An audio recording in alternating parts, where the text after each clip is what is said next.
Bonjour et bienvenue dans cette dernière capsule de notre petit programme de formation sur la participation citoyenne. Je suis en compagnie de ma comparse, Marie-Ève Marcotte-Bussière. Bon matin, Marie-Ève, comment ça va? Ça va bien, bonjour Marie-Pierre. On vous a concocté un plan de match pratico-pratique pour cette dernière capsule-là.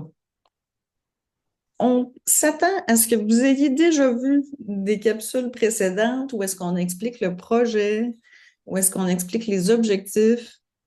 Puis vous avez sûrement entendu cette petite citation-là, mais là, on va la dire pour une dernière fois. Vas-y donc, Marie. Le véritable changement dans une collectivité s'opère à la vitesse à laquelle se bâtit la confiance. Je suis une vendue de cette théorie-là.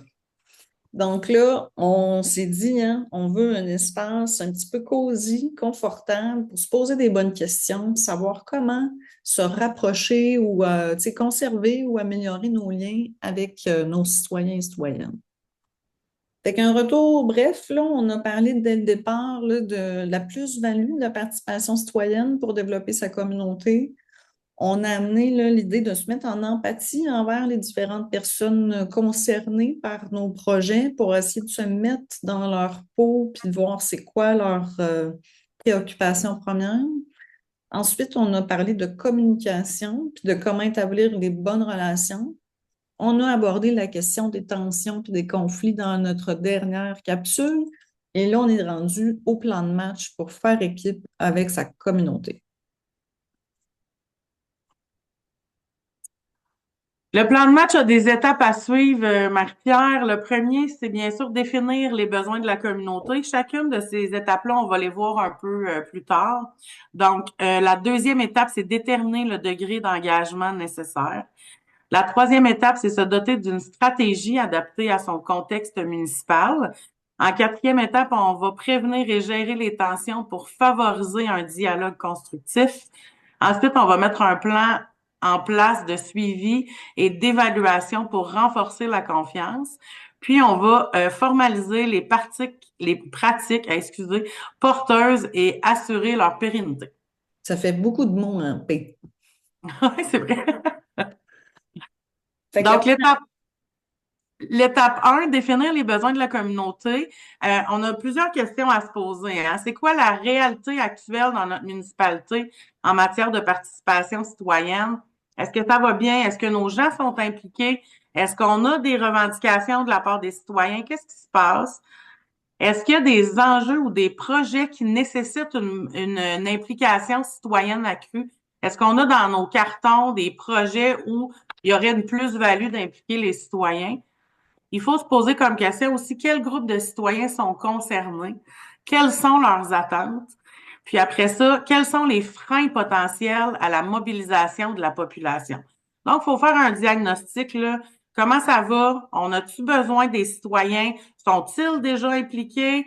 Est-ce que c'est positif? Est-ce que c'est négatif? On veut un portrait, une photo de ce qui se passe actuellement dans notre communauté. super. On a pour nous aider à nous aligner là, un petit outil là, que j'appelle le spectre de la participation citoyenne. Je me suis inspirée de différents outils qui existent, là, dont celui de l'Institut Tamarack là, pour venir essayer de placer ça de manière simple. Alors, on voit qu'il y a deux axes à cette matrice. L'axe vertical, ça va être le degré de pouvoir qu'on accorde aux citoyens et citoyennes. L'axe horizontal, ça va être le degré de collaboration nécessaire qui vient avec cette idée de davantage de pouvoir. Fait que si on les combine, on voit qu'on a différentes stratégies de participation citoyenne qu'on peut mettre en place.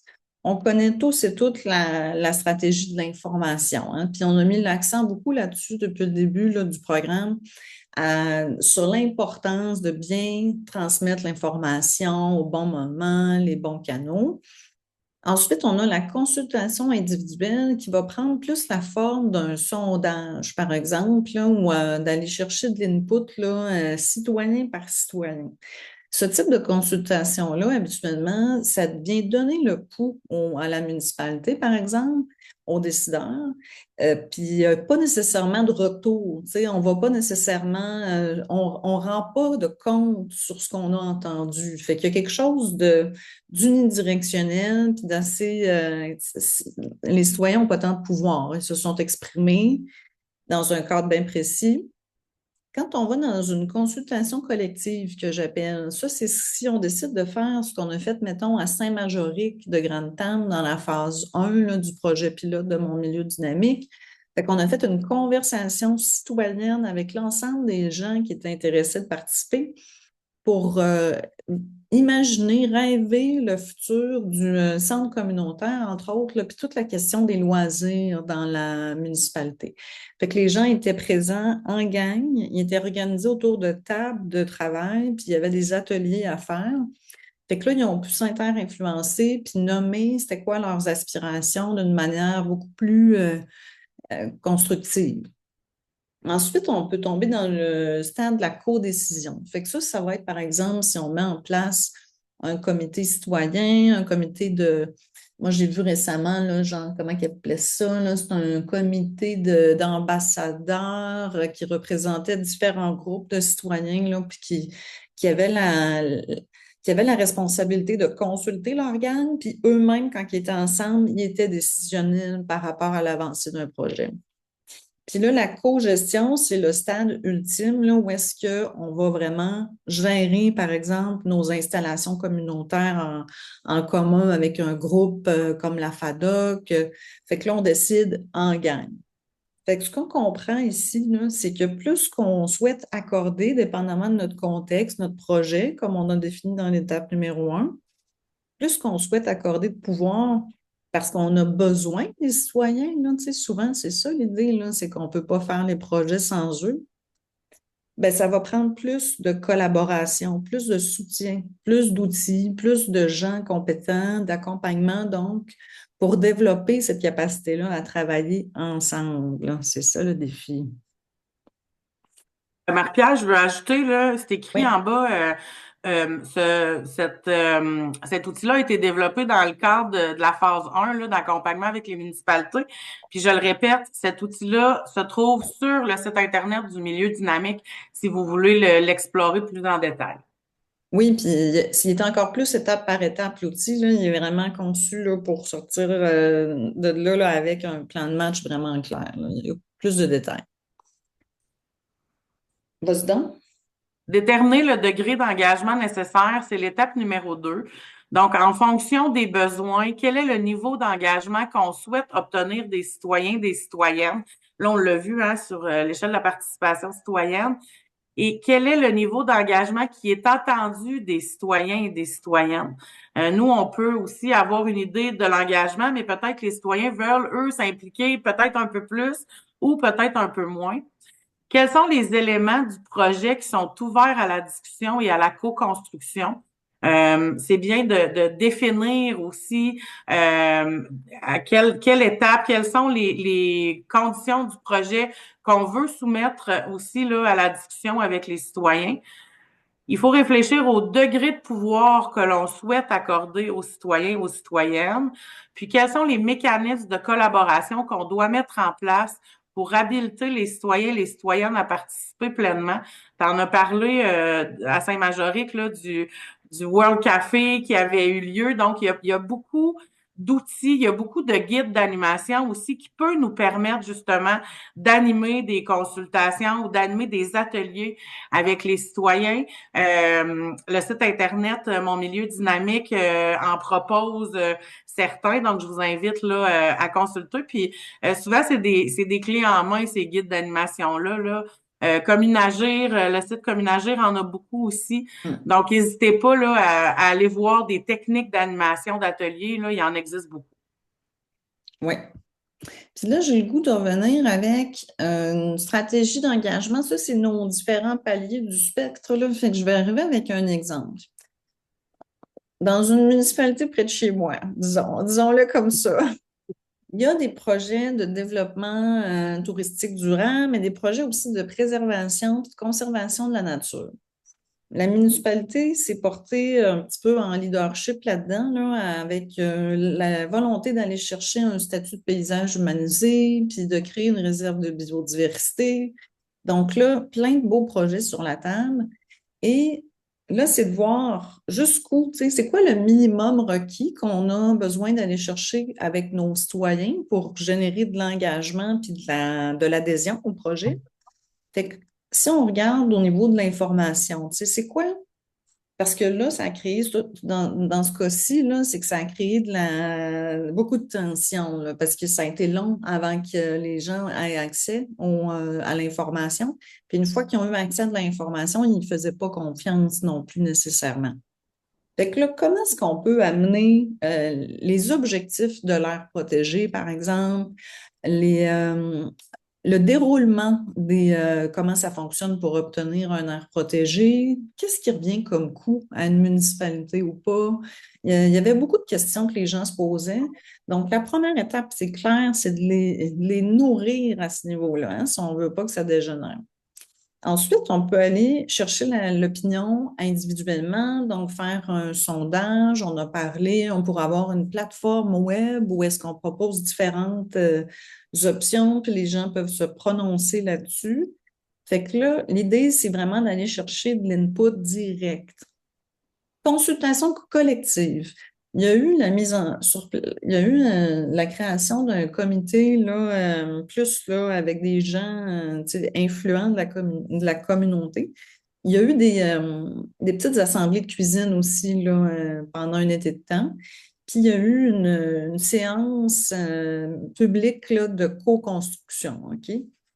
Fait que là, comment est-ce qu'on fait pour... Parce que comme il y a des gangs qui se créent, là, il y a un site, il y a un groupe Facebook de 350 personnes qui s'est créé contre les projets, là, en quelque sorte. Là.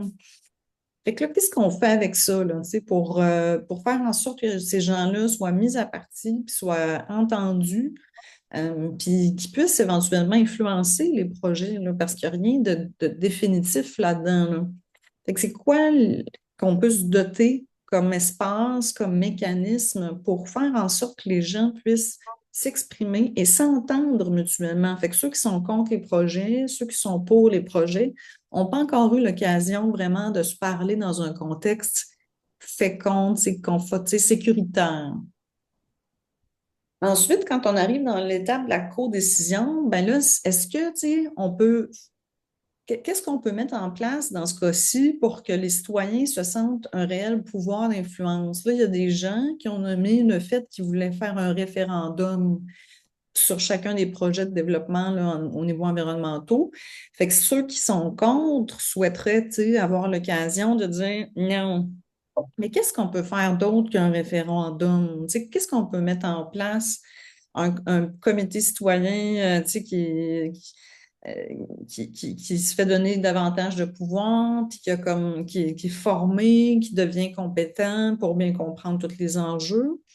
Parce que ce ne sont pas tout, tu sais, il y a ça aussi, là, c'est quand on décide quand on choisit de décider collectivement, ça prend quand même une certaine expertise ou des compétences, là, tu sais. Fait que comment est-ce qu'on fait pour habiliter les gens à prendre ces décisions-là? Ça, c'est majeur. Puis là, quand on tombe en co-gestion, qu'est-ce qu'on peut mettre en place pour que le monde puisse vraiment avoir une influence directe puis avoir les deux mains dedans dans les projets? Fait que dans un cas comme celui-ci, par exemple, pour une aire protégée, une réserve de biodiversité, il se met en place un comité de gestion sur lequel peut siéger la municipalité, d'autres acteurs, ainsi que des citoyens qui représenteraient un éventail de considérations des citoyens. C'est parce que je ne l'ai pas nommé, mais dans les enjeux de départ, il y en a qui ont, par exemple, qui ont peur de se faire couper l'accès au territoire, où est-ce qu'ils vont en VTT. Fait que là, si on décide de voir quelque chose d'impeccable en termes de cogestion, on peut avoir un représentant de ceux qui veulent se servir du territoire en VTT, là, tu sais. Fait que ça, c'est une façon assez structurée là, de paramétrer nos espaces de consultation. Qu'est-ce que tu en penses, Marielle? Oui, ça évite tellement de protestation, ça évite des citoyens, ça évite de briser le lien aussi avec les citoyens. Puis il faut pas oublier l'information, là, tu sais, la première étape, là, faut la faire dès le départ, en fait. C'est quelque chose qui devrait être prévu dès le départ de chacun des projets. Oui, c'est comme le niveau minimal. Ouais. Mais assez tôt. Faut pas attendre, tu Oui. sais, comme d'entrée de jeu, tu disais là, que le projet était déjà bien avancé quand ils en ont informé la population. C'est là que la grogne commence, là, tu sais. Oui. Puis là, il faut comprendre que si on va juste chercher l'input individuel des citoyens, là, ça se peut qu'ils ne se sentent pas assez influents, là. Ça se peut que la grogne soit encore là parce qu'ils n'ont pas. Tu sais, si je réponds à un sondage qui dit que je suis contre la mise en place d'une aire protégée, ça se peut que je ne me sente pas encore assez Impliqué. importante, impliquée, puis qu'on prenne en compte mon opinion, là. Fait que, il faut s'imaginer, c'est ça, dépendamment. C'est pas tous les projets, c'est pas toutes les, tu sais, c'est pas tout qui a besoin d'être en co-gestion, pas en co-décision. Mais quand c'est un enjeu, tu sais, stratégique, là, pour la communauté, là, c'est à considérer.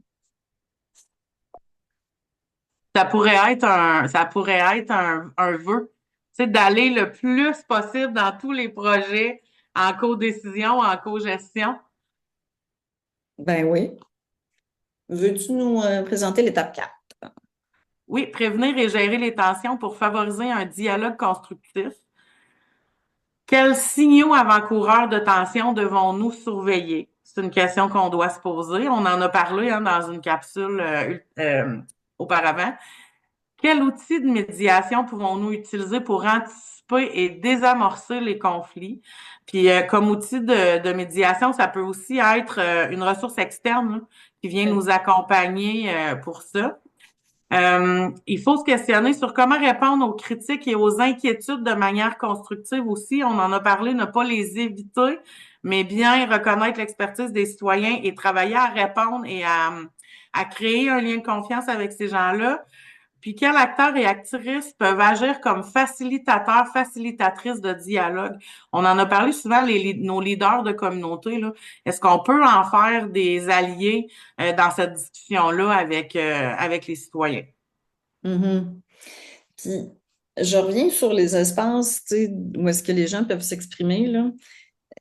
Malheureusement, dans l'exemple que je donnais, là, c'est le réflexe des élus, parce qu'ils ont, puis je les comprends, hein. On sait que c'est pas facile, là. On dit pas que c'est facile de recevoir, tu sais, quand les gens sont pas pro, tu sais, sont pas ouverts à nos projets, quand les gens deviennent en colère, tu sais, expriment des choses, là, même des fois avec un petit peu de violence. Euh, puis, ce qu'on peut constater, c'est qu'il y a des conseils municipaux qui vont avoir plus tendance à se refermer, tu sais, puis à même poser davantage de règles pour participer aux assemblées du conseil, là.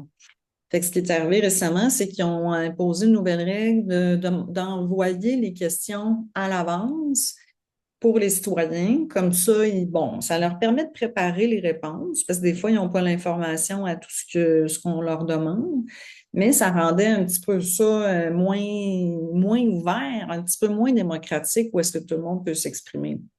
Fait que je pense que dans ces outils-là aussi, il faut envisager comment est-ce qu'on peut s'ouvrir un petit peu plus au lieu de structurer puis contrôler davantage. Ça, c'est vraiment une clé pour moi là, importante.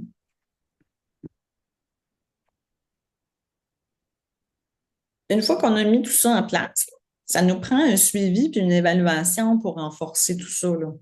Fait que là, comment est-ce qu'on peut rendre des comptes? Par exemple, on n'est pas rendu là tant que ça dans notre municipalité, là, mais là, disons, dans mon exemple, là, mais tu sais, si, bon, j'ai consulté, on a fait telle activité, on a entendu les gens, il y en a qui disent oui, il y en a qui disent non. Ben, il va falloir que je me positionne probablement, puis qu'on aille de l'avant ou pas avec un projet, puis qu'on explique pourquoi. Tu sais, qu'est-ce que, dans ce qu'on a entendu, qu'est-ce qu'on a pris en compte? Tu sais, voici, là, on l'ajuste, notre projet, là, on l'a modifié pour essayer de plaire à tout le monde. Fait mais on rend des comptes. Puis ça, c'est une chose qu'on voit pas souvent, hein, Marie-Ève? Je sais pas dans ton cas, là, mais C'est l'étape qui est escamotée le plus souvent. Puis quand les citoyens prennent la peine de se déplacer puis de venir participer, il faut aussi établir comment qu'on va leur remettre l'information de ce qui a été travaillé ensemble, tu sais. Au-delà des décisions qu'on a prises suite à ces consultations-là, l'information qui a été récoltée durant ces ateliers-là, il faut aussi qu'on puisse la transmettre aux citoyens.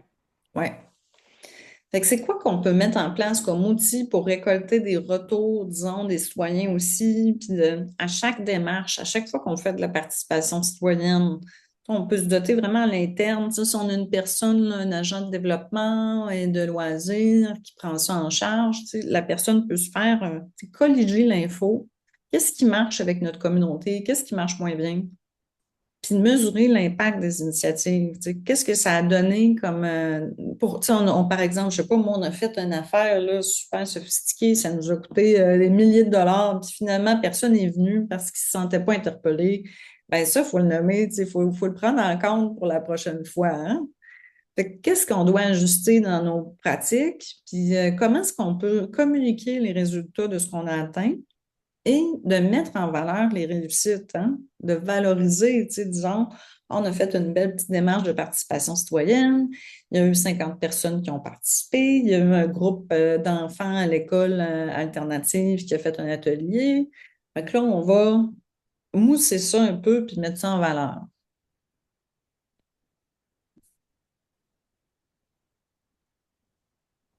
Comment on va formaliser les étapes porteuses et assurer leur pérennité par la suite? Comment on va institutionnaliser les meilleures pratiques pour assurer une continuité? En fait, comment on va intégrer ces façons de faire les choses-là dans dans notre day-to-day, en fait? Comment on va arriver à en faire un réflexe d'avoir en tête toujours la participation des citoyens? Quels sont les mécanismes de gouvernance qui peuvent être mis en place pour structurer la participation citoyenne? T'en as parlé, là, quelqu'un que c'est son emploi est une bonne clé pour arriver à s'assurer d'avoir toujours ça en tête. Comment former et accompagner les élus, les employés municipaux à la participation citoyenne? C'est pas nécessairement quelque chose qui est inné. C'est quelque chose qui s'apprend.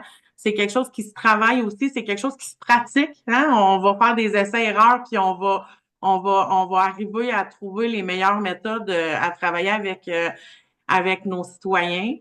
Comment maintenir la motivation et l'engagement sur le long terme, autant de l'équipe municipale que des citoyens qui sont impliqués. Comment on va faire pour aller chercher ceux qui sont pas impliqués encore, les citoyens qu'on voit pas. Puis quelles sont les alliances et les collaborations renforcées pour maximiser l'impact des initiatives citoyennes? Qui sont nos alliés dans la communauté? Comment garder les liens avec ces alliés-là? Puis comment les mettre à profit aussi, hein? Parce qu'eux ont probablement des idées, des propositions qui faciliteraient le travail de l'équipe municipale là, pour maximiser l'impact de la participation citoyenne. Mhm. Fait que dans les initiatives qu'on a présentées dans la capsule 1, là, il y a plusieurs éléments qui forment, tu sais, qui s'enlignent vers ça. Là. Quand on parle d'institutionnaliser, c'est peut-être effectivement un grand mot. Hein. Dur à dire, en tout cas. Si on se dote d'une politique de participation citoyenne, comme le Petit Saguenay, si on se dote d'un guide, vraiment un guide de participation citoyenne, comme la ville de Chambly, là, on a vraiment là, une feuille de route automatique là, à chaque fois là, qu'on sait que c'est ça qu'on fait, c'est comme ça qu'on fait les choses. Mécanisme de gouvernance, ça peut être aussi de mettre en place un comité citoyen permanent, comme on voit les conseils de quartier à Québec. On voit entre autres les comités MADA hein, avec des aînés pour les programmes là, de municipalité des aînés. La formation, ben, on a celle-ci. Sinon, c'est sûr là, qu'il y a comme il y a un gros, un grand besoin, moi, de ceux que je connais, là, d'aller développer leurs compétences. Puis quand on pense aux alliances et aux collaborations, je pense entre autres à la cellule de formateurs qu'on a mis sur pied avec ce projet-là, avec la phase 2 du projet Mon Milieu Dynamique. On a rassemblé les gens des MRC, les 5 MRC du centre du Québec, avec des organisateurs communautaires, avec des agents de développement ou des directions de CDC, les corporations de développement communautaire. On a aussi les gens là, des CAB au niveau du bénévolat.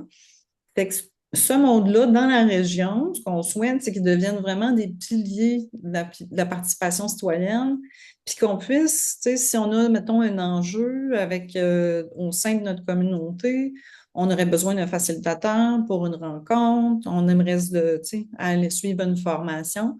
Ce qu'on souhaite, c'est que ces gens-là soient là pour vous, là, tu sais, pour les acteurs municipaux là, qui veulent aller plus loin dans leur démarche de participation citoyenne. Fait que, si on essaie de rassembler ce qu'on s'est dit là, jusqu'à maintenant dans les 5 capsules, là, la participation active des membres d'une communauté, là, c'est essentiel, c'est un incontournable. Hein. C'est pas juste un luxe. Là. C'est essentiel pour assurer le succès et la légitimité des projets.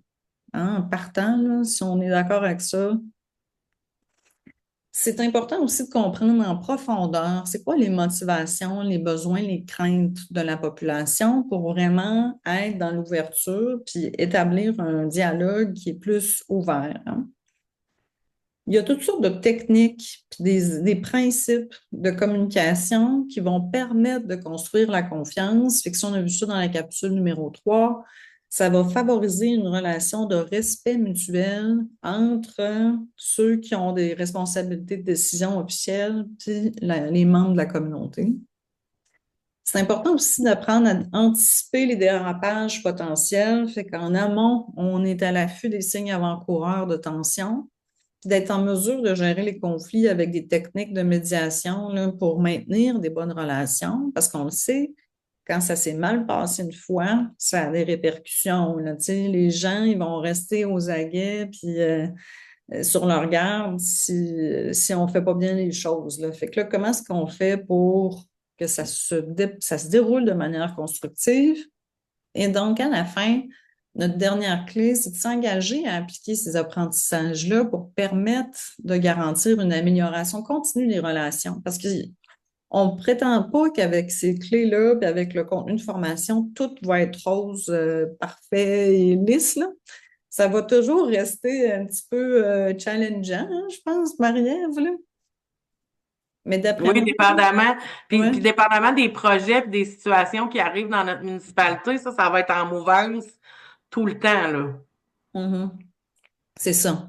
Mais si on travaille déjà sur nous, notre posture d'écoute, notre volonté de travailler collectivement, c'est déjà énorme. Fait qu'en conclusion, Faire équipe avec sa communauté, un levier de réussite collective. Donc, à travers les 5 dernières capsules, on a exploré ensemble les fondements de la participation citoyenne forte. Ce parcours met en lumière une condition importante, la confiance. Comment s'assurer de garder, de bâtir des fois la confiance entre citoyens et équipes municipales. C'est ce qui permet en fait aux élus, aux citoyens et aux partenaires de faire équipe pour une communauté plus dynamique. Euh, il faut se souvenir que faire équipe avec sa communauté, c'est reconnaître que personne ne peut agir seul. Donc, comment on peut vraiment faire les choses différemment pour réellement intégrer les citoyens dans nos processus décisionnels. Puis, en bâtissant des relations de confiance, en misant sur l'intelligence collective, puis en donnant aux citoyens une place réelle dans la gouvernance, c'est comme ça qu'on peut transformer la participation citoyenne en un moteur de réussite durable. C'est beau. oui, oui, oui. J'espère sincèrement que les capsules auront motivé en fait les équipes municipales et les élus à revoir leurs mécanismes puis à favoriser en fait de plus en plus les relations puis l'intégration des citoyens dans leur processus. Oui, puis on peut y aller en petits pas, hein, la stratégie du petit pas, là, tu sais, une chose à la fois. On n'est pas nécessairement obligé de tout mettre ça en place là, du jour au lendemain, mais tu sais, d'y aller tranquillement, de faire une évaluation de ce qu'on met en place, de s'ajuster. Déjà, ça va être extraordinaire. Fait que, Ouais. rendu à la fin, c'est le temps de remercier pour une dernière fois nos partenaires du projet pilote. Fait qu'on avait un grand comité de pilotage avec tout ce beau monde-là. Les MRC sont vraiment les acteurs clés de cette démarche, avec rassemblés autour de la table des MRC. Puis on remercie là, le gouvernement du Québec qui a participé à travers le MAMACH là, au financement de cette démarche-là. Merci Marie-Ève, j'ai eu beaucoup de plaisir à faire ça avec toi. Merci Marie-Pierre. Puis n'hésitez pas, les équipes municipales, à interpeller les agents de développement de vos communautés et de vos MRC. On est là pour vous. Merci.